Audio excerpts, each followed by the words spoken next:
باب اول حضرت امیر المومنین علیہ السلام کے منتخب خطبات و احکام۔ پہلا خطبہ۔ تمام حمد اس خدا کے لیے سزاوار ہیں جس کی مدح تک بولنے والوں کی رسائی نہیں، اور شمار کرنے والے جس کی نعمتیں شمار نہیں کر سکتے، اور کوشش کرنے والے اس کا حق ادا نہیں کر سکتے۔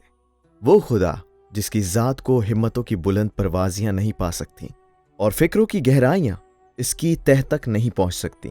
وہ خدا اس کی صفات کی جو عین ذات ہیں کوئی حد معین نہیں، نہ کوئی ایسی لغت موجود ہے جو ان صفات کی حقیقت بیان کر سکے، نہ اس کی ابتدا کا کوئی وقت ہے جسے شمار کیا جا سکے، نہ ایسی مدت دراز ہے جس کی انتہا ہو سکے۔ اس نے مخلوقات کو اپنی قدرت و اختیار سے پیدا کیا، اور ہواؤں کو اپنی رحمت سے پھیلایا، اور زمین کی بے اختیار حرکت کو پتھروں پہاڑوں کی میخیں نصب کر کے ساکن کیا۔ دین کی بنیاد خدا کی معرفت ہے، اور اس کی معرفت کا کمال اس کی تصدیق ہے، اور اس کی تصدیق کا کمال اسے واحد یکتا ماننا ہے، اور اس کے اقرار و وحدانیت کا کمال اسے ہر چیز سے بڑھ کر سمجھنا ہے، اور کمال اخلاص اس کی ذات سے صفات کی نفی ہے۔ اس لیے ہر صفت شاہد ہے کہ وہ اپنے موصوف کی غیر ہے، اور ہر موصوف شاہد ہے کہ وہ اپنی صفت کا غیر ہے۔ لہٰذا جس نے ذات خداوندی کے علاوہ صفات مانے اس نے خدا کا ساتھی مان لیا، اور جس نے اس کا ساتھی مان لیا اس نے دو ہی پیدا کی، اور جس نے دو ہی پیدا کی اس نے اس وحدہ لا شریک کے جز مان لیے، اور جس نے اس کے اجزاء مان لیے وہ اسے نہ پہچان سکا، اور جس نے اسے نہیں پہچانا اس نے اسے اشارے کے لائق سمجھا، اور جس نے اس کی طرف اشارہ کیا اس نے اسے محدود کر دیا، اور جس نے اسے محدود کر دیا وہ اسے شمار کے قابل سمجھا، اور جس نے یہ پوچھا کہ خدا کس چیز میں ہے اس نے کسی چیز کے ضمن میں قرار دیا، اور جس نے یہ کہا کہ وہ کس چیز پر ہے تو اس نے دوسرے مقام کو اس سے خالی سمجھا۔ وہ خود موجود ہے، کسی کی ایجاد سے وہ ازلی ہے، عدم سے وجود میں نہیں آیا۔ وہ ہر شے کے ساتھ ہے مگر جسمانی حیثیت کی طرح نہیں، وہ ہر شے سے جدا ہے مگر نہ جسمانی جدائی کی طرح وہ ہر چیز کا فعل ہے مگر حرکات و آلہ کی مدد کے بغیر۔ وہ خلقت سے پہلے اپنی مخلوقات کا نگراں تھا، وہ اکیلا ہے، اس کا کوئی ایسا ساتھی نہیں جس سے وہ مانوس ہوتا ہو اور اس کے نہ ہونے سے گھبراتا ہو۔ اس نے کائنات کو خلق فرمایا اور پہلے پہل بنایا بغیر اس کے کہ فکر کو کام میں لایا ہو، یا تجربے سے فائدہ اٹھانے کی ضرورت پڑی ہو، یا حرکت کو پیدا کرنا پڑا ہو، یا ایسا اہتمام کیا ہو جس کے لیے مسترب ہونا پڑا ہو۔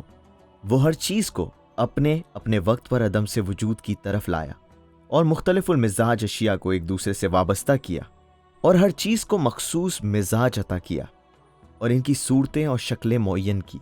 وہ ان کی خلقت سے پہلے انہیں جانتا تھا، اس کا علم ان کی حدود اور انتہا کا احاطہ کیے ہوئے تھا۔ وہ ان کی حالات اور پوشیدہ کیفیات سے واقف تھا۔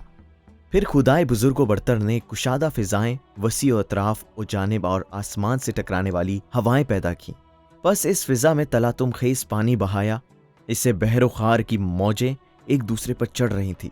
اس پانی کو تیز و تند ہوا کی پشت پر لاد دیا جو ہر چیز کو اکھاڑ دیتی تھی۔ ہوا کو حکم دیا کہ وہ پانی کو پلٹا دے، اور اسے پانی کی زور پر مسلط کر دیا، اور اس ہوا سے پانی کی حد بندی کر دی۔ نیچے ہوا کا دامن دور تک پھیلا ہوا تھا اور پانی اس کے اوپر موجزن تھا۔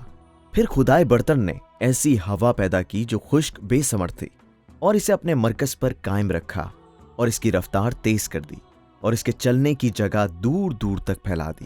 پھر ہوا کو حکم دیا کہ تلاطم خیز پانی کو الٹ پلٹ دے اور موجوں کو ابھار کر اوپر پھینکے۔ ہوا نے پانی کو یوں مت ڈالا جیسے مشک میں دودھ یا دہی متھا جاتا ہے، اور اس طرح دکھیلتی ہوئی تیز چلی جیسے خالی فضاؤں میں چلتی ہے۔ یہ پانی کے نیچے کے حصے کو اوپر پلٹا رہی تھی اور ساکن کو متحرک سے ملا رہی تھی، یہاں تک کہ اس متلاطم پانی کی سطح بلند ہو گئی اور تابرتا پانی پر پھین آ گیا۔ پھر اس پانی کو شگاف زدہ اور وسیع فضا میں بلند کیا، جس سے خدا نے 7 آسمان بنائے۔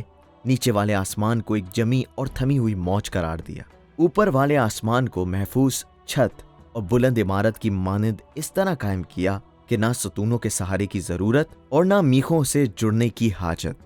پھر انہیں نور 5 ستاروں اور ضیاء بخش تاروں سے آراستہ کیا، اور اس میں ایک اڑتا ہوا ضیاء 5 چراغ، سورج اور جگمگاتا ہوا چاند رواں دواں کر دیا۔